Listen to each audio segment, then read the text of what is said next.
When Marcus Reed returned to his hometown after serving overseas for 8 years, he expected to find peace. Instead, he discovered that the small empty lot his late mother had left him was gone.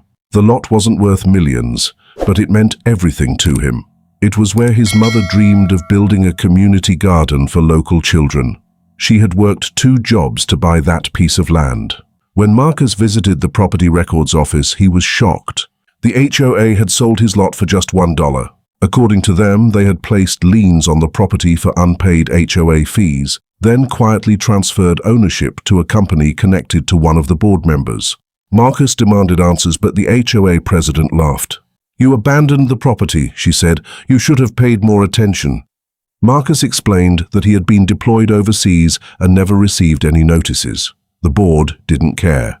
At the next HOA meeting, they publicly mocked him. Some neighbors shook their heads, believing the HOA's story. Marcus stood alone while the board celebrated their victory. But what they didn't know was that Marcus had already contacted someone. The following morning, several city vehicles pulled up outside the HOA office. The mayor stepped out. The board members smiled, assuming he was there to support them. Instead, the mayor walked directly to Marcus.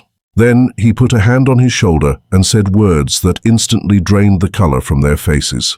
"This young man is my son." The room fell silent. The mayor explained that Marcus had been serving the country while the HOA was secretly taking his property. He had personally reviewed the records and discovered forged notices, illegal fees, and conflicts of interest involving multiple board members. Within weeks, the sale was reversed. The lot was returned to Marcus. Several HOA officials faced investigations, fines, and removal from their positions. Months later, the community garden his mother had dreamed about finally opened on that very land. Children filled the pathways with laughter while neighbors gathered together. As for the HOA board, they learned a lesson they would never forget.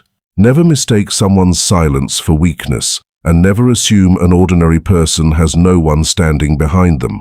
Because sometimes the person you're trying to push aside is connected to a truth far more powerful than your position.